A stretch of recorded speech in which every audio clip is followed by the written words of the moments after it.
আজকে প্রতিবাদ সম্মেলন কেন? ভারতে মুসলমান একের পর এক নির্যাতিত হচ্ছে। কাশ্মীর অবৈধভাবে দখল করেছে। হায়দ্রাবাদ একসময় স্বাধীন ছিল, ভারত সেটাকেও দখল করেছে। মুসলমানদের বাবরি মসজিদ ভেঙ্গে চুরমার করে ফেলা হয়েছে। জ্ঞানভাবে মসজিদের নিচে শিবের লিঙ্গ পাওয়া গেছে। মুসলমানদের বহুত মাদ্রাসা, এই আসামেও বহুত মাদ্রাসা বন্ধ করা হয়েছে। আমাদের মুসলিম নারীদেরকে ভারতে অবৈধ ধর্ষণের পর হত্যা করা হয়েছে। মিথ্যা গরু গোশ বহনের অভিযোগে বহুত মুসলমান সন্তানদেরকে পিটিয়ে হত্যা করা হয়েছে। মুসলমানদের সমস্ত অধিকার থেকে বঞ্চিত করা হচ্ছে। শেষ পর্যন্ত ওয়াকফ আইন বাতিল করে মুসলমানের সমস্ত সম্পত্তি দখল করার চক্রান্ত করতেছে। আপনারা জানেন ভারতের মধ্যে 9,40,000 একর, প্রায় 10 লক্ষ একর জমি, প্রায় 10 লক্ষ একর জমি ওয়াকফ। যে ওয়াকফকৃত জমির মধ্যে মুসলমানদের প্রতিষ্ঠান, মসজিদ, মাদ্রাসা, কবরস্থান, এতিমখানা, বিভিন্ন দাতব্য চিকিৎসালয়, এই সমস্ত মুসলমানদের ওয়াকফকৃত জমিকে সরকার দখল করার চক্রান্ত করতেছে। এক কথায় চিরতরে মুসলমানদেরকে ভারতে উৎখাত করা যে নীল নকশা মোদি এঁকেছে, এটা খুব ভয়ঙ্কর। আমি মোদি সরকারকে স্মরণ করিয়ে দিতে চাই, ইন্ডিয়ান গেটে দেখুন 90,000 মানুষ মৃত্যুবরণ করেছিল ব্রিটিশ আন্দোলনে। এর মধ্যে প্রায় 63,000 মুসলমান। 90,000 মানুষ মৃত্যুবরণ করেছে। এর মধ্যে সে ইন্ডিয়া গেটের মধ্যেই মুসলমানদের সংখ্যা প্রায় 63,000। আপনি জানেন ব্রিটিশ হটা আন্দোলনের প্রথম ভূমিকা রেখেছিল মুসলমান। সবচেয়ে বেশি রক্ত দিয়েছে মুসলমান, জীবন দিয়েছে মুসলমান। মুসলমানের রক্তের বিনিময়ই ব্রিটিশ এদেশ থেকে হত্যা বাধ্য হয়েছে। আমি মোদী সরকারকে বলবো, মুসলমানদেরকে আপনি উৎখাত করবেন। ওই দেশ তো মুসলমানদেরই ছিল। আপনারা জানেন 1823 সালে দিল্লি যখন ব্রিটিশ দখল করে, সেই দিল্লির মাস্তানটা কে ছিল? জাফর। এই জাফর তো মুসলমান ছিল। আপনারা জানেন যে এই বাংলার থেকে সিরাজউদ্দৌলাকে যে ব্রিটিশ উৎখাত করেছিল, সেই মাস্তানও ছিল মুসলমান, কাজে শাসক ছিল মুসলমান। মুসলমান থেকে ব্রিটিশ দেশ দখল করেছে। যদি আবার দেশের ক্ষমতা আসে তাহলে মুসলমানই আসার কথা ছিল। সেখানে জুলুম করা হয়েছে, অবিচার করা হয়েছে। কাশ্মীরে যে হত্যাকাণ্ড হয়েছে, আমরা হত্যার বিচার চাই। আমরা প্রত্যেকটা অবৈধ হত্যার বিচার চাই। যারা দোষী তাদেরকে বিচারের আওতায় আনা হোক। তার মানে এই নয় যে কোনো একটা হত্যাকাণ্ডকে কেন্দ্র করে অজাচারভাবে সমস্ত মুসলমানদের আক্রমণ করবেন, মুসলমানদের ঘর বাড়ি জ্বালিয়ে দেবেন, মুসলমানদের সম্পত্তি দখল করবেন, মুসলমানদের নির্যাতন করবেন, মুসলমান মা বোনদেরকে ধর্ষণ করবেন, মুসলমান বাচ্চাদেরকে হত্যা করবেন। এইটা তো মানা যায় না। আমি মোদী সরকারকে বলবো, মনে হয় আপনার মাথায় ভূত চেপেছে। আপনার ভবিষ্যৎ আমি ভালো দেখছি না। যদি মুসলমান ক্ষিপ্ত হয়, সরকারি হিসাবে 20 কোটি মুসলমান, কিন্তু 20 কোটির চেয়ে অনেক অধিক মুসলমান কিন্তু ভারতে বসবাস করে।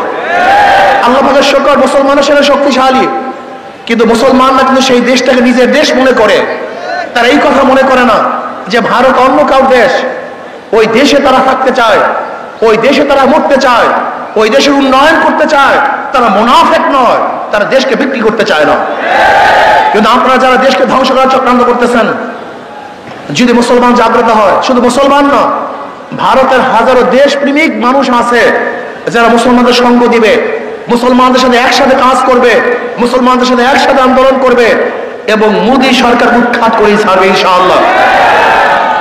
আমি জাতিসংঘকে বলবো, বিশ্ব মানবাধিকার সংস্থাকে বলবো, মুসলমানদেরকে যে নির্যাতন করতেছে আপনারা কি দেখেন না?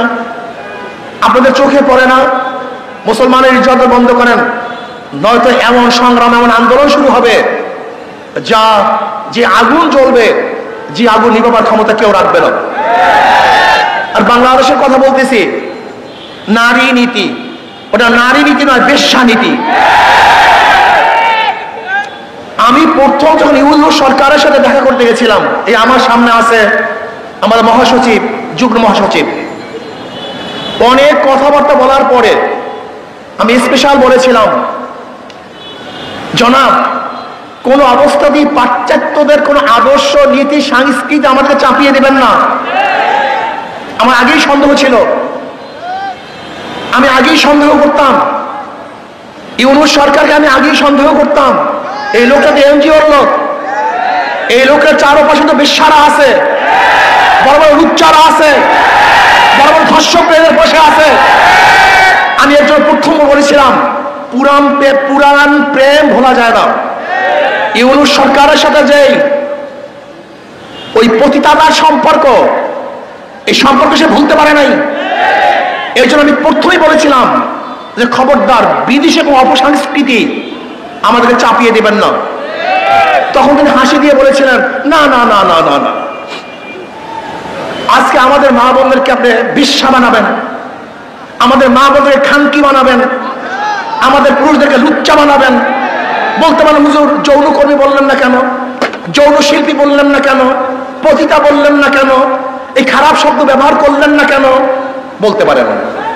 আমি তো মনে করি শয়তানেরা, দুষ্টরা এই সমস্ত খারাপ শব্দগুলিকে ভালো শব্দের দ্বারা পরিবর্তন করে ওদেরকে এই কাজে লিপ্ত করতে চায়। সমাজের মধ্যে শব্দগুলি কেন আসছে? সমাজের মধ্যে শব্দগুলি কেন সৃষ্টি করা হয়েছে? সমাজের মধ্যে খারাপ শব্দগুলি কেন চয়ন করা হয়েছে? চোরকে আপনি কি বলবেন? ডাকাতকে কি বলবেন? খুনিকে কি বলবেন? ধর্ষককে কি বলবেন? এই শব্দগুলি কেন প্রয়োগ করা হয়েছে?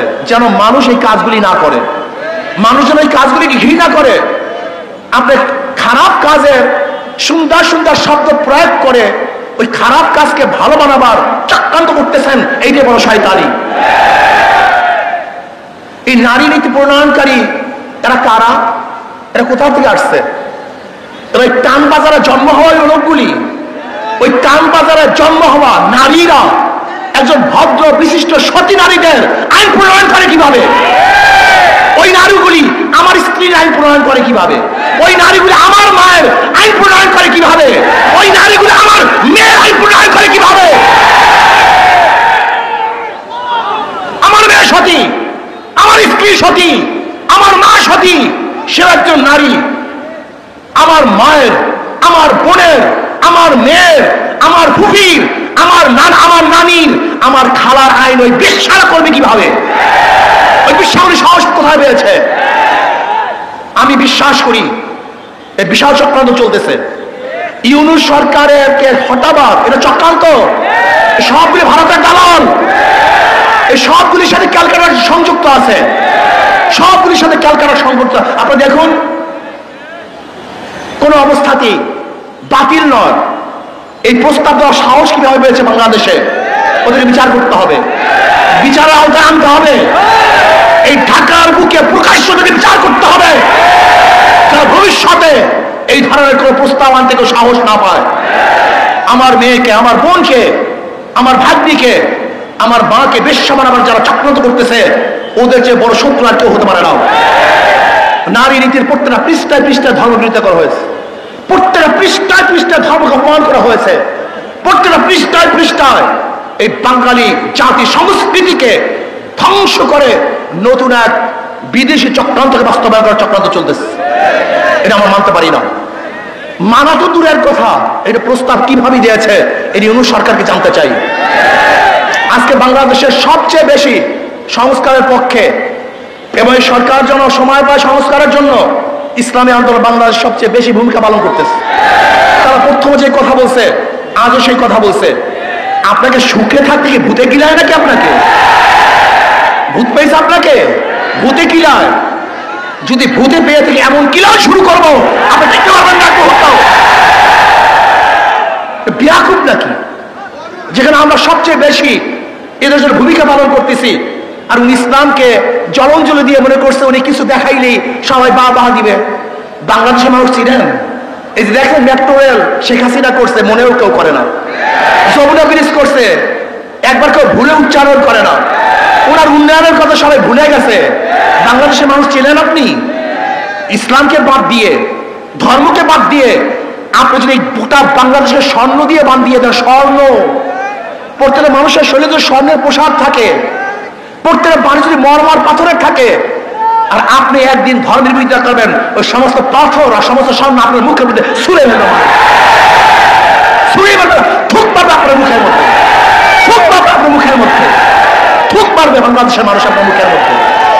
আপনি ভেবেছেন আমরা সবাই আপনাদেরকে খুব সাহস যোগাই, প্রশংসা করতেছি। যারা প্রশংসা করে তারা বদনাম করতে সময় নেবে না, যারা তারিফ করে আপনাকে গালি দিতে সময় নেবে না। খবরদার, ওই বেশ্যা কমিশনদেরকে আইনের আওতায় নিয়ে আসেন, ওদেরকে বিচারের আওতায় নিয়ে আসেন। আমি অভদ্র ব্যবহার করতেছি, অভদ্র ভাষা ব্যবহার করতেছি অভদ্রতার জন্য। এখানে আমি কোনো সুভদ্র ভালো ভাষা ব্যবহারই করতে চাই না।